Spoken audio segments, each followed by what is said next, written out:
Hola, bienvenido a esta nueva tutoría. Recíbela y llévala también en tu dispositivo móvil o tableta. Recuerda, esto es tutorías.co. Comillas. Los estudiantes de ingeniería son curiosos porque saben que la ciencia avanza más con nuevas preguntas que con las mismas respuestas. Comillas. Como se observa en la figura, el ejercicio planteado consiste en crear un programa que permita intercambiar los datos de las posiciones pares de un vector, o sea, las posiciones 2 con la 4, 6 con la 8, etc. Se plantea la solución en un programa de 36 líneas. En la línea 1 se importa la librería Scanner del paquete útil de Java. Esta librería entonces permitirá efectuar operaciones de entrada y salida de datos. Entre las líneas 3 a 36 vemos la clase principal llamada intercambiar vector posiciones pares Java. Java es un lenguaje de programación orientado a objetos, por eso un programa en Java es un conjunto de una o más clases. Recuerde que una clase es una entidad que contiene métodos y atributos. Las clases son reutilizadas. Entonces, en esta clase, en la línea 5, se instancia un objeto llamado entrada de la clase Scanner. Este objeto servirá como comunicación para obtener los datos de entrada por parte del usuario desde el teclado. Será entonces el canal, el objeto entrada. Veamos ahora el main, línea 7 a 35. Recuerde que el main es el método de inicio del programa. En el main, línea 10, se declaran las variables de tipo entero, n y auxiliar. N indicará el tamaño del vector y auxiliar servirá como variable temporal para intercambiar los datos. En la línea 12 usamos el método print. Este método sirve para mostrar información por pantalla. Se escribe system.out.print, paréntesis, entre comillas dobles, el texto a mostrar. Se puede mostrar texto o variables. Para separar el texto de las variables se usa el símbolo de suma. El texto entonces va entre comillas dobles. Aquí indicamos al usuario que ingrese el valor de n. En la línea 13 la variable n recibe lo que el usuario ingrese por teclado. Para eso se invoca el método nextInt de la clase Scanner. Con esto entonces ya tenemos el valor de n, o sea el tamaño del vector. Lo vamos a inicializar en la línea 15.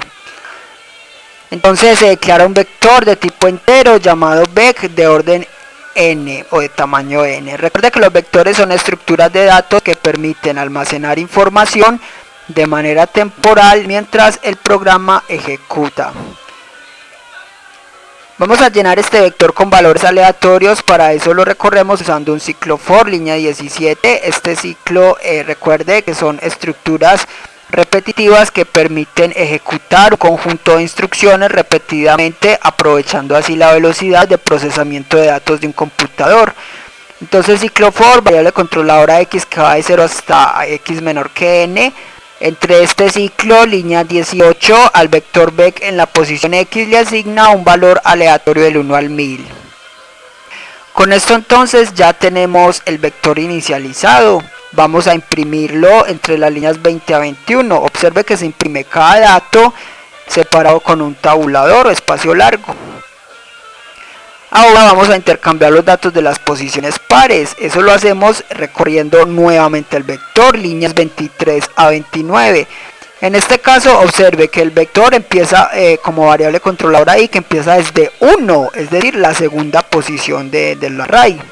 Y va hasta n con incrementos de 2 en 2. No es necesario hacer un recorrido continuo, sino de 2 en 2, ya que vamos a intercambiar posiciones pares.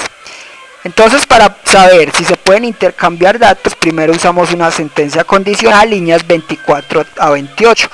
Recuerde que las sentencias condicionales permiten a un programa tomar dos o más caminos alternativos. Entonces, línea 24, si i más 2 es menor que n, en caso de ser cierto, podremos realizar el intercambio de datos. Entonces, para intercambiar datos entre vectores, o matrices, recuerde que se usa variables temporales, ya que se va a sobreescribir sobre un mismo espacio de memoria, y si no se salva el dato anterior, entonces este se perderá. Entonces auxiliar recibe el dato del vector Beck en la posición I, línea 25, en la línea 26 al vector Beck en la posición I le asigna lo que tiene el vector Beck en la posición I más 2, y línea 27 al vector Beck en la posición I más 2 le asigna lo que tiene auxiliar. Así se hace entonces el intercambio de estos datos. Vamos ahora a imprimir este vector por último, ya con las posiciones pares intercambiadas. Esta fue la tutoría del ejercicio: crear un programa que permita intercambiar los datos de un vector en las posiciones pares. Repasa la teoría, resuelve nuestro test y practica un algoritmo en el tablero. Si esto te gustó o no, te invitamos a discutirlo y valorar la experiencia de esta tutoría. Recuerda, esto es tutorías.co, trinamos como @tutorías, posteamos en Facebook y